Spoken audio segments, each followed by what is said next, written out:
साल 1993 में 12 मार्च को दोस्तों मुंबई में एक धमाका हुआ था। इस धमाके में लगभग 257 लोगों की जान चली गई थी, जबकि 700 से भी ज्यादा लोग बुरी तरह से जख्मी हुए थे।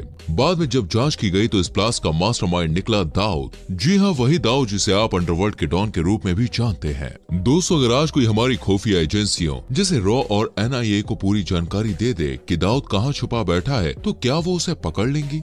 अगर आपको ऐसा लगता है कि हाँ ऐसा हो सकता है, तो आप गलत हैं, क्योंकि शायद आप नहीं जानते, लेकिन दोस्तों हमारी खुफिया एजेंसियों के पास दाऊद की हर एक इन्फॉर्मेशन मौजूद है। जैसे वो कहाँ छुपा बैठा है या उसकी करंट लोकेशन क्या है, वो क्या कर रहा है, सब कुछ। लेकिन इसके बाद भी दोस्तों उसे पकड़कर भारत नहीं लाया जा रहा है। हालांकि ऐसा नहीं है कि वो कोशिश नहीं कर रही, लेकिन दोस्तों कई चीजें ऐसी हैं जो उन्हें चुपचाप बैठकर सब कुछ देखने पर मजबूर कर रही है। लेकिन दोस्तों, क्या कभी दाऊद को पकड़ा नहीं जाएगा, या क्या कभी ऐसी कोशिश भी नहीं की गई, और आखिर क्यों वो अभी तक हमारी पकड़ से दूर है? आइए जानते हैं।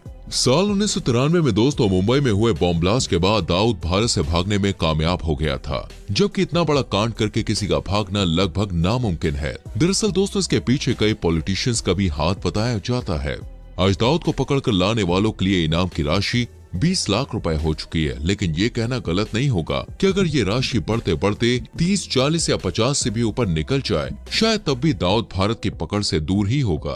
क्या दोस्तों आप जानते हैं, एक बार दाऊद को पकड़ने का बहुत अच्छा मौका सरकार के हाथ लगा था, लेकिन उस मौके को भी गंवा दिया गया। दरअसल मुंबई ब्लास्ट के बाद उसने भारत के सबसे बड़े वकील राम जेठमलानी को ऑफर दिया कि वो भारत आकर खुद को सरेंडर कर देगा। सर दाऊद इब्राहिम, ये नंबर तुमको किसने दिया?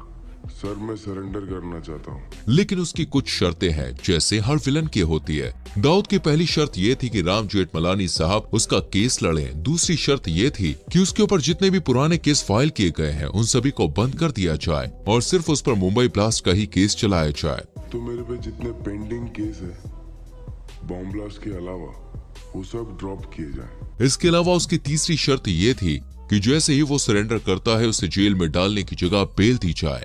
वैसे देखा जाए तो ये दाऊद को पकड़ने का एक अच्छा मौका था, लेकिन उस वक्त की सरकार ने दाऊद की सभी शर्तों को मानने से इनकार कर दिया, जिस वजह से उसने सरेंडर करने का मन बदल लिया। लेकिन सवाल ये उठता है कि सरकार ने ऐसा क्यों किया? तो दरअसल दोस्तों मामला ये निकल कर आया था कि कुछ पॉलिटिशियंस दाऊद को सपोर्ट कर रहे थे, और अगर उसके केस की सुनवाई होती तो उन पॉलिटिशियंस के माथे पर तो पसीना ही आ जाता, क्योंकि उनकी पोल पूरी तरह से खुल जाती। इसलिए सरकार ने इस ऑफर को दोस्तों रफा दफा कर दिया। आज दाऊद इंडिया के टॉप मोस्ट क्रिमिनल्स में से एक है, और सिर्फ इंडिया ही नहीं, दाऊद तो दोस्तों अमेरिका और ब्रिटेन के मोस्ट वांटेड्स की लिस्ट में भी शामिल है। लेकिन ना जाने क्यों अमेरिका ओसामा की तरह दाऊद को उसके घर में घुसकर नहीं मार पा रहा है। वहीं ब्रिटेन भी उसकी संपत्तियों को जब्त करके कार्रवाई कर रहा है, पर वो कार्रवाई नहीं हो रही जो असल में होनी चाहिए। यही हाल भारत का भी है। लेकिन दोस्तों ऐसा नहीं है कि भारत ने दाऊद को पकड़ने की कभी कोशिश नहीं की। एक बार ऐसी जबरदस्त कोशिश की गई थी कि दाऊद का खेल खत्म होने को था, पर एंड मौके पर कुछ ऐसा हो गया कि भारत जीती हुई बाजी हार गया। कैसी थी ये प्लानिंग, चलिए जानते हैं। लेकिन उससे पहले अगर आपने हमारे चैनल को सब्सक्राइब नहीं किया है तो कर लीजिए, बेल आइकन प्रेस कर लें। ये बात है 9 मई 2005 की, जब दाऊद की बेटी मारूक इब्राहिम का निकाह होने वाला था। मारूक का निकाह पाकिस्तान के जाने माने क्रिकेटर जावेद मियादाद के बेटे जुवैद के साथ होने जा रहा था। शादी के बाद 23 जुलाई को दुबई के ग्रैंड हयात होटल में रिसेप्शन का प्रोग्राम था, और कुछ खुफिया जानकारों के द्वारा भारत की खुफिया एजेंसियों रॉ और NIA को इस बात की भनक भी लग गई थी कि दुबई में होने वाले रिसेप्शन में दाऊद पार्टिसिपेट करने वाला है। खुफिया एजेंसियों को मालूम था कि अगर दाऊद का खेल खत्म करना है तो इससे अच्छा मौका कभी नहीं मिलेगा, क्योंकि इस वक्त इंडियन खुफिया एजेंसियों के पास दाऊद की लगभग हर खबर थी कि वो पार्टी में कब पहुंचेगा, किस वक्त कहां होगा, क्या कर रहा होगा। लगभग सभी इंफॉर्मेशन थी भारत की खुफिया एजेंसियों के पास। और प्लान को अंजाम देने के लिए खुफिया एजेंसियों को किसी की जरूरत थी जो इस काम को अंजाम तक पहुंचाने में उनकी मदद कर सके।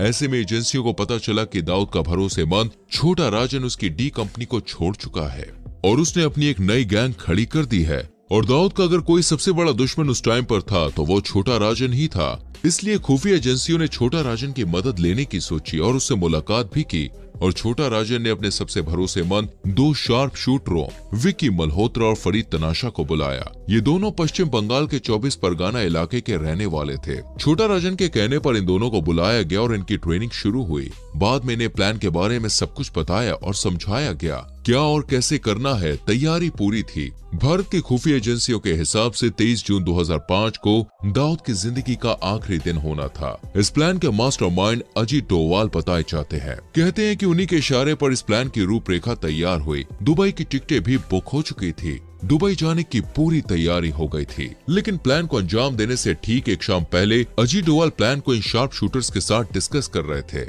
वो कोई गड़बड़ी नहीं चाहते थे, इसलिए होटल की लोकेशन, अंदर बाहर हर चीज इन शूटर्स के साथ डिस्कस कर रहे थे। लेकिन इस शाम कुछ ऐसा हो गया जिसने बने बनाए प्लान की धज्जियां उड़ा दी। दरअसल जिस शाम दिल्ली के एक होटल में अजीत डोवाल इन शार्प शूटर्स के साथ प्लान डिस्कस कर रहे थे, उस शाम मुंबई पुलिस वहां पहुंच गई और इन दोनों शूटर्स को ये कहते हुए गिरफ्तार कर लिया कि ये उनके यहाँ के मोस्ट वांटेड शूटर्स हैं। मुंबई पुलिस के साथ सीबीआई भी थी। हालांकि अजीत डोवाल ने पुलिस को समझाने की पूरी कोशिश की। इस मिशन के लिए इन दोनों की बहुत जरूरत है, लेकिन उस वक्त के डिप्टी कमिश्नर धनंजय कमलाकर तो जिद पर अड़ गए कि वो इन दोनों को नहीं छोड़ सकते। मुंबई पुलिस की इस हरकत से ये तो साफ होता है कि मुंबई पुलिस का पूरा सपोर्ट कईयों लोगों की जान लेने वाले दाऊद को है। वरना ऐसे कैसे हो जाता कि एंड मौके पर मुंबई पुलिस बने बनाए प्लान पर पानी फेर देती। और इस तरह मुंबई पुलिस की मिली भगत के चलते अंडरवर्ल्ड के डॉन दाऊद को नहीं पकड़ा जा सका। आज दाऊद के ठिकाने की बात करें तो वो पाकिस्तान के कराची में मजे से अपनी जिंदगी काट रहा है। दोस्तों, वैसे ये भी सच है कि खुद पाकिस्तान भी नहीं चाहता कि दाऊद भारत के हाथ लगे, इसलिए उसने दाऊद की सिक्योरिटी इतनी बेहतरीन कर दी है कि कोई उसका बाल भी बाका नहीं कर सकता।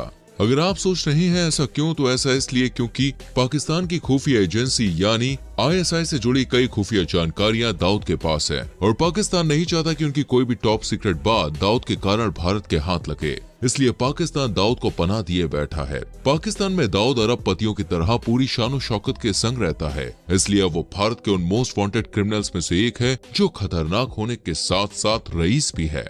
उसकी रईसी का अंदाजा तो आप इसी बात से लगा सकते हैं कि हाल ही में ब्रिटेन में दाऊद की लगभग 40,000 करोड़ रुपए की संपत्ति को सीज किया गया है। आज भारत की खुफिया एजेंसियों के पास दाऊद की लाइव लोकेशन भी मौजूद है, लेकिन फिर भी उसे भारत नहीं लाया जा सकता। हालांकि दोस्तों, खुफिया एजेंसीज पूरी कोशिश करती है, लेकिन कुछ तो है जो उन्हें बार बार रोक देता है। दरअसल ऐसा माना जाता है कि जब दाऊद भारत में था तब उसका कुछ पॉलिटिशियन से गहरा कनेक्शन था जो आज भी बरकरार है। इसलिए कई नेता भी नहीं चाहते कि दाऊद को पकड़ा जाए या कभी उसे भारत लाया जाए, क्योंकि उन्हें डर है कि अगर ऐसा हो गया तो उनकी पोल पट्टी खुल जाएगी।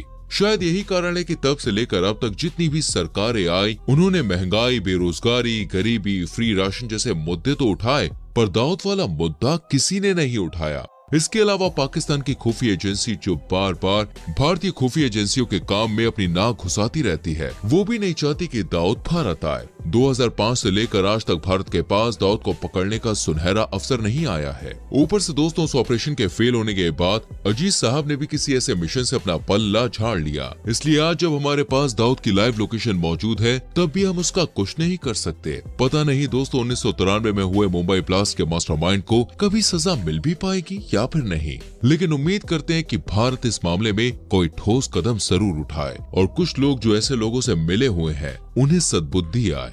दोस्तों, आपको क्या लगता है, क्या सच में दाऊद को नेताओं और मुंबई पुलिस का सपोर्ट है या कोई और ही है जो दाऊद नाम के दीमक को बढ़ावा दे रहा है? क्या कभी उसे गिरफ्तार कर भारत लाया जाएगा या सिर्फ एक ऑपरेशन के फेल होने का अफसोस मनाया जाता रहेगा? कमेंट करके जरूर बताएं। दोस्तों, वीडियो अच्छी लगी हो तो लाइक और शेयर जरूर करें और आने वाली वीडियोस को देखने के लिए चैनल को सब्सक्राइब करके बेल आइकन प्रेस करें, जिससे आने वाली वीडियोस आपसे मिस ना हो। हम मिलेंगे आपसे अगली वीडियो में। अपना बहुत ख्याल रखिए। Bye bye.